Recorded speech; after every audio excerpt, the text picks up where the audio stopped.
12,726లో 8,335 సర్పంచ్లను గెలిపించుకున్నాం. సిగ్గు లేదు, ఇన్నిసార్లు ఓడగొట్టినా ఇంకా సిగ్గు లేకుండా బయటకు వచ్చి కింద పడ్డ పైకాలు నాదే అని వెనకటికి ఓడో అన్నాడట. ఇట్లాంటి ఊకదంపుడు ఉపన్యాసాలు పొంకనాలు వెనకడికి ఓడో పొంకనాల పోసిగాడు చెప్పిండట. నాకున్నే 3 ఏళ్ళే కానీ 36 దొడ్లు ఉన్నాయని చెప్పిండట. ఇవన్నీ కళ్ళు కాంపౌండ్లో చెప్పుకోవడానికి బాగుంటాయి, కాలక్షేపం చేయడానికి. కళ్ళు కాంపౌండ్ మాటలు మాట్లాడకండి తండ్రి కొడుకులు. ఇవన్నీ మేము చూసినాం. శాతనైతే రాండి, ఏందో చెప్పు, దాని ప్రకారం చేద్దాం. 29లో తేల్చుకుందాం ఇవాళ చెప్తున్నా. కాబట్టి ఇప్పటికైనా చంద్రశేఖరరావు గారు, మీ వయసుకు గౌరవిస్తాం, మీ అనుభవానికి గౌరవిస్తాం. ప్రతిపక్ష నాయకుడు నీకు హోదా ఉన్నది. శాసనసభ సమావేశాలు ఏర్పాటు చేసినాం. 29 నుంచి చర్చలు రాబోతున్నాయి.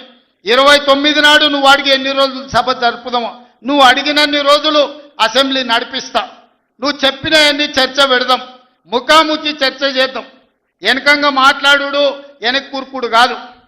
నీళ్ల మీద మాట్లాడతామా, నియామకాల మీద మాట్లాడతామా, నిధుల మీద మాట్లాడతామా, తెలంగాణలో జరిగిన అభివృద్ధి మీద మాట్లాడతామా, రైతు భరోసా మీద మాట్లాడతామా, రైతు రుణమాఫీ మీద మాట్లాడతామా, లేకపోతే ఆడబిడ్డలకు ఇచ్చిన ఉచిత బస్సు మీద మాట్లాడతామా, లేకపోతే నువ్వు ఏం కోరుకుంటావో చెప్పు, షాదీ ముబారక్ మీద మాట్లాడతామా, కళ్యాణ లక్ష్మి మీద మాట్లాడతామా, ఇందిరమ్మ ఇండ్ల మీద మాట్లాడతామా, దేని మీద మాట్లాడతామో చెప్పు, నేను సిద్ధంగా ఉన్నా.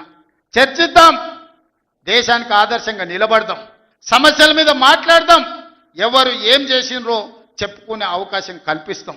రాండి, మీరు మొహం చాటేసి ఫామ్ హౌస్లో పడుకొని మీరు ఖాళీగా ఉన్నప్పుడు పార్టీ ఆఫీసులు వచ్చి 10 మంది చెంచాలను పెట్టుకొని ఆ 10 మంది చెంచగాళ్ళ ముందల నువ్వు పొంకనాలు కొట్టుడు కాదు.